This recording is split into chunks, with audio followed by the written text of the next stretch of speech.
오늘은 이처럼 사랑하사 두 번째 용서에 대해서 한번 말씀을 나눠보고자 합니다. 여러분, 하나님께서는 우리를 사랑하십니다. 근데 그냥 사랑하신 것이 아니라 이처럼 사랑하십니다. 할렐루야, 아멘. 여러분, 하나님의 이 사랑은 단순히 말로 전해지는 감정이 아니라 우리의 삶을 붙들고 변화시키는 하나님의 능력입니다. 그래서 우리는 그 사랑을 아는 데서 멈출 것이 아니라 그 사랑을 힘입어 그 사랑대로 살아가야 합니다. 다시 말해 하나님의 사랑에 잠기듯 푹 빠져 살아가야 합니다. 그리고 그 사랑 안에 살아가는 사람은 당연하게도 기대하며 살아가는 사람이 됩니다. 왜냐하면 우리를 사랑하시는 하나님이 나의 중심에 계시기 때문에 나를 통해 하실 하나님의 큰 뜻을 기대하기 때문에 그렇습니다. 하나님께서 우리 삶에 행하실 하나님의 그 크고 놀라운 은혜, 그것을 기대합니다. 여러분, 이것이 믿음의 태도입니다. 그렇다면 이처럼 우리를 사랑하신 하나님, 그 하나님의 사랑에 합당하게 살아가는 방법에는 뭐가 있을까? 하나님의 사랑에 맞게 그 사랑을 실천하는 가장 구체적인 방법이 무엇일까? 여러분, 사랑을 받았다면 마땅히 그 사랑을 드러내며 살아가야 합니다. 그래서 사랑받는 사람은 티가 납니다. 비밀 연애란 없습니다. 여러분, 사랑받는 사람으로서 사랑을 표현하며 살아가길 소망합니다. 그래서 우리가 나누고자 하는 삶은 바로 용서의 삶입니다. 용서는 감정의 문제가 아니라 사랑의 결단입니다. 용서를 하고자 했다면 내 마음속에 그 큰 사랑을 가지고 결단하는 것입니다. 왜냐하면 하나님께서 먼저 우리를 용서하셨기에 그 용서를 경험한 나는 이제 용서할 수 있는 사람이 된 것입니다. 십자가의 사랑을 깊이 경험하면 깊이 경험할수록 우리는 내가 내 마음속 깊은 곳에 붙들고 있던 그 미움과 용서하지 못함이 십자가를 통하여 드러나게 되고 이제 그 미움과 상처를 그 십자가 앞에 내려놓을 수 있게 되는 힘을 얻게 되는 것입니다. 그래서 십자가의 그 깊은 사랑을 통하여 내 마음속 깊이 묵혀있던 용서의 대상, 또 미움의 상처를 이제 내가 수면 위로 올릴 수 있는 겁니다. 그렇기에 용서는 상대방을 위한 것이면서 동시에 하나님의 사랑 안에 사로잡힌 나를 위한 것이기도 하는 것입니다. 여러분, 용서는 약함의 표현이 아닙니다. 용서는 사랑받은 자가 보여줄 수 있는 용기입니다. 우리가 보통 용서하고 이렇게 어쩔 수 없이 그냥 넘어간다고 생각해서 내가 약한 모습을 보인다고 생각하는데 사실은 그건 약함이 아니라 강한 용기입니다. 그리고 하나님의 사랑을 받은 자로서 그 사랑을 실천하는 뚜렷한 증거입니다. 오늘도 우리는 이 사랑에 반응하여 그 용서를 통하여 하나님의 사랑을 이 세상 가운데 드러내기 위해 살아가야 하는 것입니다. 그렇다면 여러분은 가족과 친구, 친척들에게 몇 번까지 용서해 주십니까? 혹시 지금 스마트폰에 용서 앱이 깔려 있는 분 계십니까? 아마 용서 앱이 있다면 이렇게 표시됐을 거예요. 용서가 3번 남았습니다. 다음 용서는 일주일 뒤에 가능합니다. 그런데 우리 삶에 이 용서를 무의식적으로 우리는 자꾸 숫자를 매기고 기한을 정할 때가 많이 있습니다. 아내들이 남편의 그 잘못을 이제 3번, 4번 맞닥뜨릴 때 벌써 3번째야? 몇 번 더 할 거야? 이렇게 횟수를 정하기도 합니다. 그리고 자녀들이 부모의 약속을 어겼을 때 기한을 정하죠. 2번까지야. 다음엔 국물도 없어. No soup. 그래서 우리는 자꾸 용서에 횟수를 붙이고 용서에 대해서 막 만료된 날짜를 정하기도 합니다. 오늘 우리가 읽은 말씀에서 예수님께서는 이 용서에 대해 먼저 질문을 받으셨습니다. 그 질문자는 베드로입니다. 그리고 내용은 이것입니다.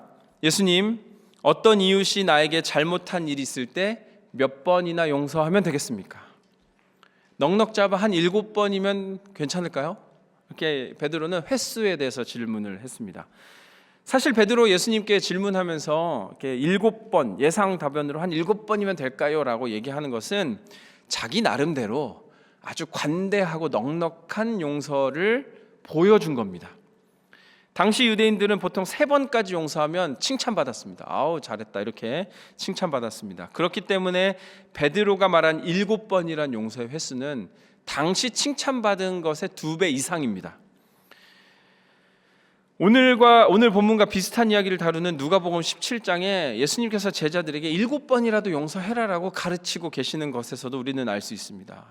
이것도 유대인들의 전통보다 2배 이상이나 많은 숫자입니다. 그렇기 때문에 베드로는 아마도 예수님께 좀 동의도 얻고 좀 칭찬도 받으려고 한 7번 용서하면 되겠습니까? 라고 질문한 거죠. 그런데 이 베드로 질문에 예수님께서는 예상 외의 답변을 하셨습니다. 우리 22절을 통해 한번 확인해 보겠습니다. 예수께서 이르시되 내게 이르노니 7번뿐 아니라 7번을 70번까지라도 할지니라. 여러분 여기서 숫자가 나오죠. 용서의 숫자는 베드로의 상상을 초월했습니다. 7번이면 충분할 것 같았던 이 베드로의 예상을 70배를 넘어섰습니다. 그래서 7번을 70번 한다면 7, 7에 49 플러스 10이니까 곱하기 10이니까 490번이죠. 예수님께서 베드로에게 490번 이상 해라 이렇게 얘기한 거죠. 이 숫자가 중요한 게 아닙니다. 예수님께서 이렇게 말씀하신 이유는 끝없이 무제한으로 용서할 것을 말씀하신 것입니다. 근데 솔직히 우리끼리 하는 얘기지만 490번도 힘듭니다. 저는 7번도 힘든 것 같습니다. 하루 한 번도 용서하기가 힘듭니다. 우리는 하루 한 번도 용서하지 못하고 지적해야 직성이 풀리는 사람들입니다. 그럼에도 예수님의 말씀이니까 이를 악물고 정말 참을 일자를 3번 쓰면서 따라야만 할까요? 그런데 다행히 말씀이 여기서 끝나지 않습니다. 오늘 본문은 7번을 70번까지 용서하라라는 예수님의 그 말씀에 이어 하나의 비유를 소개하고 있습니다. 이 비유는 복음서 중에 마태복음에만 나오는 비유입니다. 이렇게 시작하죠. 천국은 그 종들과 결산하려 하던 어떤 임금과 같다. 그런데 이 내용이 아주 재밌습니다. 이 내용은 이렇습니다. 어느 나라 임금이 이 감옥에 갇힌 어떤 사람, 그러니까 자기에게 1만 달란트 빚진 빚쟁이 한 사람을 데리고 왔습니다.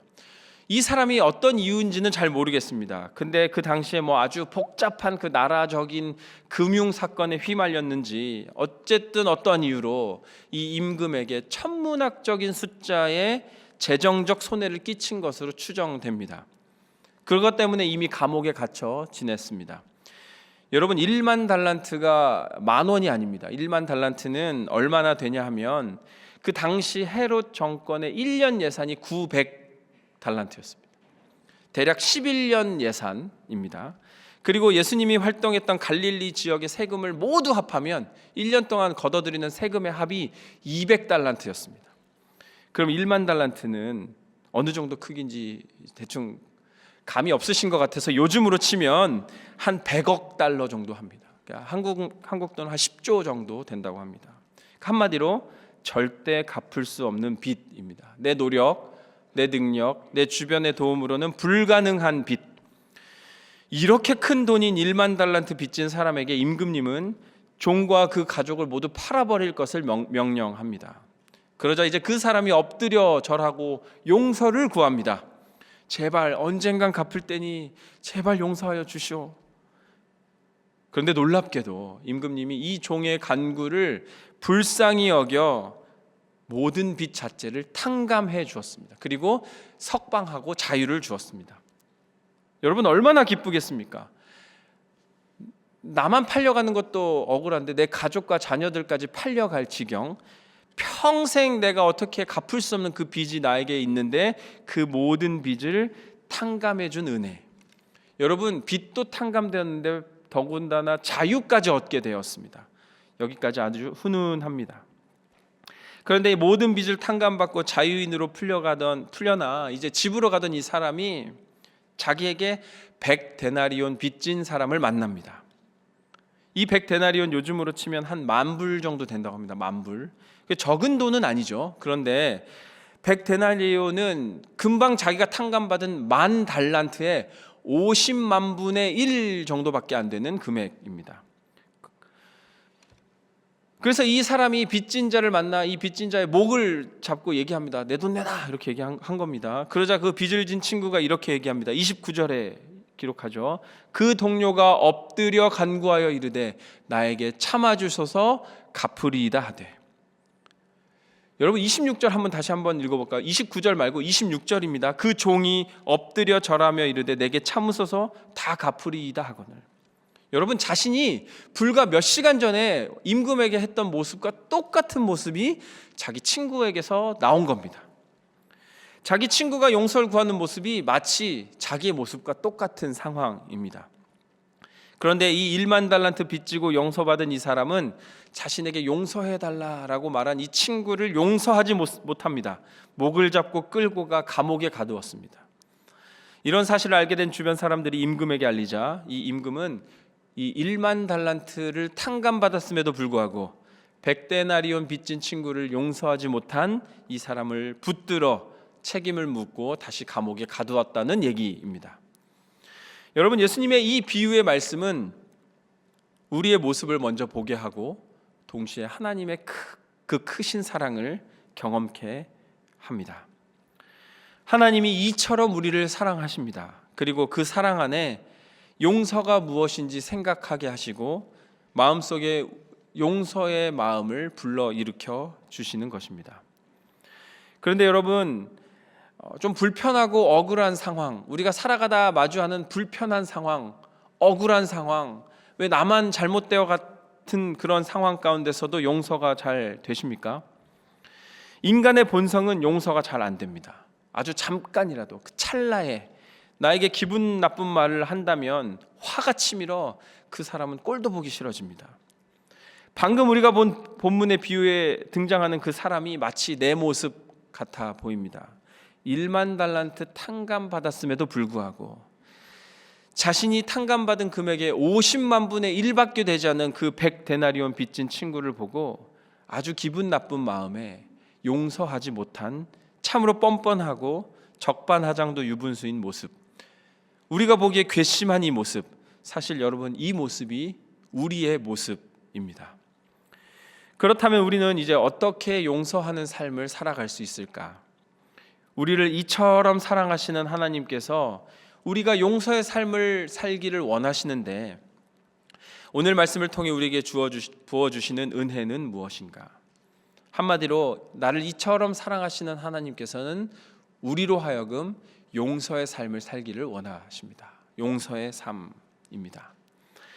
그래서 오늘 말씀을 통해 용서의 삶을 살기 위해 우리가 기억해야 할 은혜들을 한번 나눠보는 시간을 갖고자 합니다. 용서의 삶을 살기 위해 우리가 기억해야 할 첫 번째 은혜가 있습니다. 그것은 하나님께서 나의 모든 죄를 용서하셨다입니다. 여러분, 하나님께서 우리의 모든 죄를 용서하셨습니다. 제가 학생일 때 나름 모범생이었습니다. 그렇게 보이죠? 할렐루야. 학교에서 선생님 말씀 잘 듣고 용모 단정하고 공부도 열심히 하던 그런 학생이었습니다. 근데 아직도 기억합니다. 중학교 때 하루는 제가 깜빡하고 숙제를 안 해갔습니다. 안 하려고 안 한 게 아니라 깜빡하다 안 했습니다. 숙제가 없는 줄 알고 그렇게 했습니다. 그런데 하필 그 수학 선생님 별명이 그 피바다, 학교에 꼭 한 명씩 있다는 그 피바다 선생님이었습니다. 아주 무서운 선생님. 그래서 이제 그 수학 시간 전부터 저는 그날 무서워서 엄청 긴장하고 있었습니다. 큰일 났다, 이제 피를 보겠구나. 그런데 그날따라 선생님께서 숙제 검사를 안 하시는 겁니다. 그냥 수업을 막 하십니다. 하지만 저는 수업 시간 내내 불안에 떨었습니다. 검사하면 어떡하지? 선생님 말이 끝나면 두려워했습니다. 그런데 놀라운 일이 생겼습니다. 평상시에 그러지 않으시던 분이 수업 끝날 때쯤에 이렇게 얘기하시는 겁니다. 야, 어제 내준 숙제 알아서 하는 걸로, 숙제 없는 걸로 할게. 이렇게 하고 넘어가시는 겁니다. 그리고 수업을 끝내셨습니다. 여러분, 저는 그때 기쁨을 아직도 기억합니다. 얼마나 기쁜지 모릅니다. 마음을 졸이며 그 시간을 보내다 마음의 빚을 탕감받는 순간 저는 행복했습니다.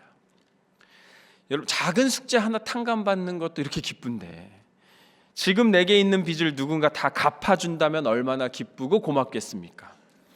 더 나아가서 내 힘과 능력으로 해결할 수 없는 그 문제, 나의 죄의 빚을 사실 하나님께서 이미 해결해 주시고 예수 그리스도의 십자가의 은혜로 다 탕감해 주셨습니다. 그리고 우리에게 새 생명을 주셨습니다. 감옥에 갇혀 지내야 할 우리에게 자유를 허락하셨습니다.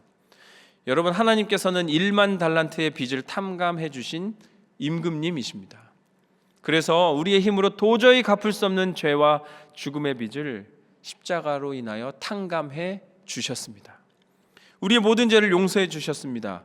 우리에게 새 생명을 허락하셨습니다. 그러니 여러분, 이제 우리는 기뻐해야 합니다. 즐거워해야 합니다.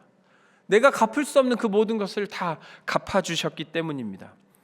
단순히 세상의 물질을 넘어서 우리의 생명을 해결해 주셨습니다. 생명이 해결되면 다 해결된 겁니다.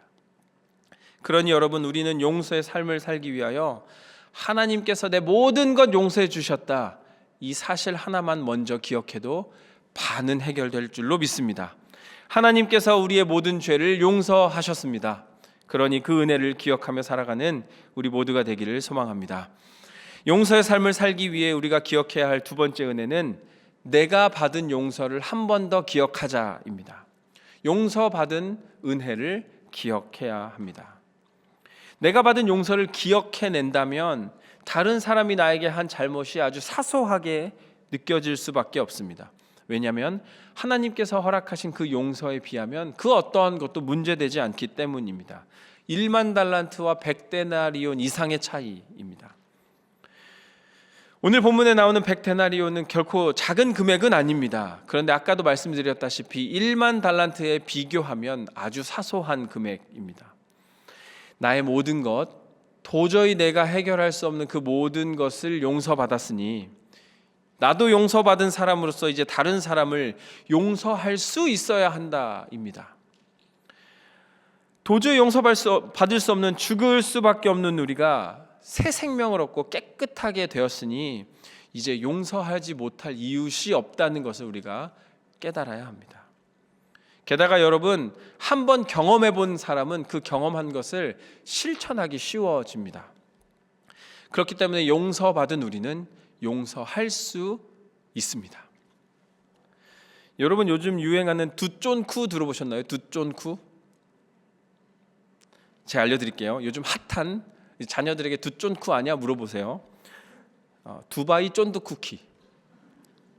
저는 이걸 만드신 분은 대단하다 생각합니다. 이걸 만드시는 분을 넘어서서 이 요리를 잘하시는 분은 저는 아주 대단하다 느껴집니다. 같은 재료를 가지고 저는 어쩜 그렇게 맛없게 만드는지 모르는데, 요리를 잘하시는 분들은 맛을 넘어서 아름다운 요리를 만들어내시기 때문입니다. 여러분, 이런 요리사는 수없이 많은 요리를 하며 경험을 쌓습니다. 그리고 그 경험으로 인하여 요리가 아주 쉬워집니다. 이와 마찬가지로 용서를 받아본 우리, 수많은 용서를 경험한 우리는 이제 그 용서를 할 수 있어야 됩니다. 마치 요리사가 아름다운 요리를 만들어낸 것처럼 우리도 아름다운 용서를 할 수 있어야 합니다. 왜냐하면 여러분, 우리는 사실 용서의 전문가 수준으로 이미 용서를 경험한 사람들입니다. 먼저 하나님께 용서받았습니다. 하나님께서 우리의 모든 죄를 용서하셨습니다. 하나님께서 사소한 것부터 큰 것까지 용서하시고 그걸 넘어서서 새 생명을 주시고 자녀 삼아 주셨습니다. 오늘 성경에서 말하고 있는 것처럼 우리에게는 1만 달란트나 되는 빚이 있었는데 그 개인이 헤아릴 수도 없고 갚을 수도 없는 그 빚을 하나님께서 은혜로 해결해 주셨습니다. 우리를 이처럼 사랑하신 그 사랑 때문에 우리는 용서받은 자가 되었습니다. 이것을 넘어서서 이제 우리는 세상에 살아가면서 나의 주변의 이웃들로부터도 수많은 용서를 받으며 살아왔을 겁니다. 먼저 태어나서 부모님께 수많은 용서를 받아오며 자랐습니다. 그리고 학교에서도 사회에서도 서로 이해하고 사소한 것들 용서하며 서로 격려하며 지금껏 살아왔습니다. 그렇기에 우리는 이 놀라운 용서의 은혜를 충분히 경험했을 줄로 믿습니다. 그렇게 여러분, 내가 경험한 이 놀라운 은혜, 이 용서의 은혜를 날마다 기억하기를 소망합니다. 용서의 은혜를 기억할 때 우리 마음은 부드러워지고 너그러워지며 그 용서를 적용할 수 있게 됩니다. 그런데 이 용서의 은혜를 잊고 살아간다면, 자꾸 내가 받은 용서를 망각한다면 나의 마음은 강팍해지고 인색해져서 마치 만달란트 탕감 받은 사람처럼 내 주변의 이웃들에게 향하여 모질게 대할 수 있습니다. 여러분, 하나님께서는 용서를 경험한 우리에게 나의 이웃을 용서할 것을 분명하게 원하십니다. 만달란트 탕감 받은 사람처럼 100데나리온 빚진 자를 용서하지 못한다면 결국 자기가 받은 그 은혜마저 빼앗기는 슬픔이 찾아올 것입니다. 그러니 여러분, 용서의 삶을 살기 위하여 내가 받은 용서를 기억하는 은혜가 있기를 축원합니다. 용서의 삶을 살기 위하여 우리가 기억해야 할 세 번째는 용서를 통해 내가 평안함을 얻는다는 사실을 기억해야 합니다. 용서를 통해 내가 평안을 얻습니다. 하나님께서 내게 잘못한 이웃을 용서하라고 말씀하신 것은 사실 나를 위한 겁니다. 나를 위한 것.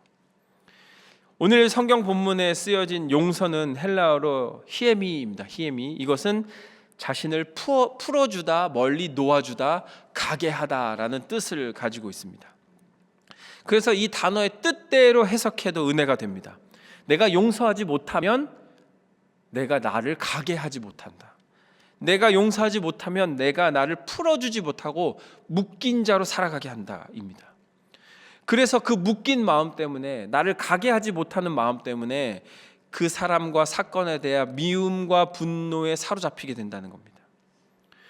여러분, 세상에서 가장 불행한 사람은 스스로가 불행하다 여긴 사람입니다.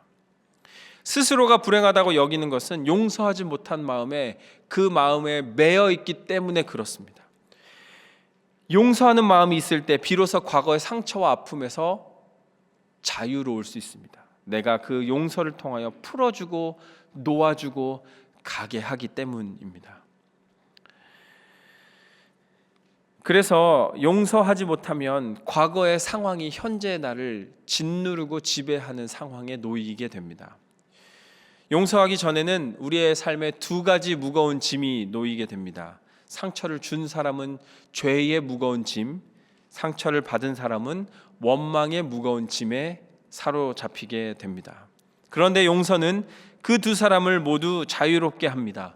예수님께서 오늘 베드로에게 7번씩 70번이라도 할지니라, 이 말씀은, 우리에게 끝까지 용서하라고 하신 이 말씀은 사실은 우리를 사랑하시기에 우리로 하여금 자유로운 삶을 살게 하고자 하신 말씀입니다.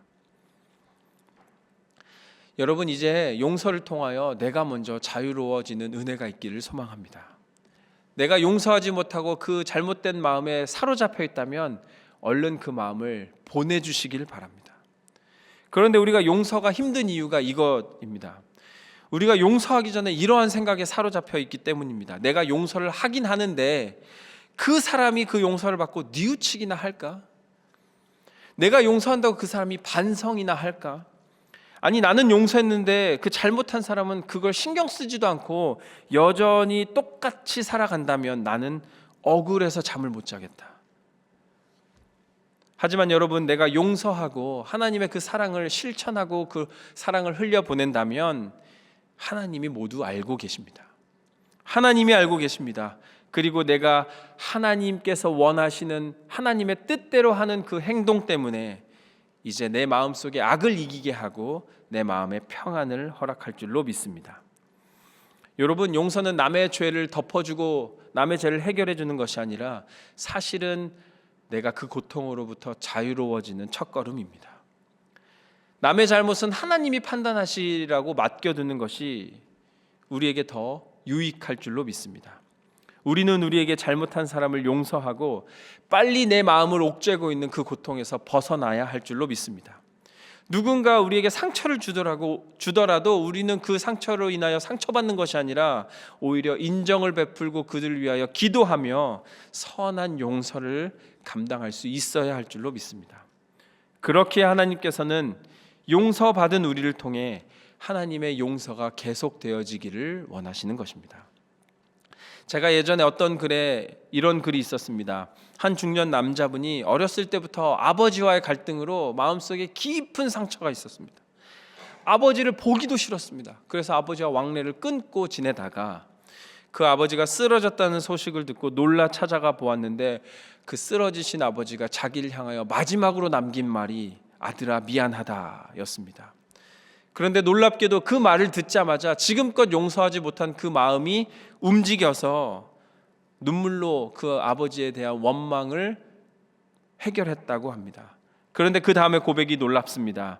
눈물과 함께 아버지를 용서할 때 그동안 쌓여있던 미움과 증오의 마음을 내려놓을 수 있게 되었고 비로소 평안할 수 있었습니다. 지금껏 용서하지 그 못한 마음이 너무나 안타깝습니다. 그렇게 용서는 빠르면 빠를수록 좋습니다. 저는 이 글을 보고 우리의 삶을 돌아보아야 한다고 생각하였습니다. 여러분, 용서는 빠르면 빠를수록 좋습니다. 내 마음속에 진정한 사랑으로 그를 용서할 때 그 용서하지 못했던 얽매인 내 마음이 비로소 평안할 수 있게 되는 것입니다. 그렇게 여러분, 용서는 먼저 내가 평안을 얻는다는 사실을 우리의 삶에 기억하기를 소망합니다. 말씀을 정리하겠습니다. 오늘 본문 35절은 이렇게 기록합니다. 우리 한번 같이 읽어보겠습니다. 너희가 각각 마음으로 형제를 용서하지 아니하면 나의 하늘 아버지께서도 너희에게 이와 같이 하시리라. 아멘. 35절은 예수님께서 직접 알려주신 이 비유의 해설입니다. 베드로의 질문으로 시작된 용서에 대한 결론이기도 합니다. 형식적으로 말로만 하는 용서가 아니라 십자가에 달리셔서 죽기까지 나를 용서하신 그 예수 그리스도께서 내어주신 결론의 말씀입니다. 여러분, 용서를 기억할 때 하나님께서도 우리를 용서하신다라고 분명하게 기록합니다. 하나님께서 이처럼 우리를 사랑하시기에 우리가 이미 용서받았음을 기억하는 은혜가 있기를 소망합니다. 그리고 용서받은 우리는 용서의 삶을 살아야 할 줄로 믿습니다. 내가 받은 용서에 감사하며 살아야 할 줄로 믿습니다. 하나님의 은혜를 진정으로 받은 사람으로서 감사의 삶을 살아야 할 줄로 믿습니다. 그런데 그것은 내가 남을 용서하는 삶의 모습으로 드러난다입니다. 하나님의 무한한 은혜를 받은 사람은 책임 있는 응답의 삶을 살아야 하는데 서로 사랑하고 용서하는 삶을 살아야 하는 것입니다. 여러분, 용서는 사랑의 표현입니다. 그리고 이것이 하나님의 자녀로서 마땅히 살아야 할 삶의 자세임을 오늘 이 시간 우리는 기억해야 할 것입니다. 아직도 용서하지 못한 일이나 용서하지 못한 사람이 있습니까? 더 나아가 내가 혹은 용서받지 못할 잘못을 저질러 미안한 마음으로 살아가신 분들이 계십니까? 이제 내가 받은 은혜를 기억하며 먼저 찾아가 용서하고 용서를 구하는 우리가 되어야 할 것입니다. 오늘 이 시간 예수님께서는 우리에게 한 번 더 말씀하십니다.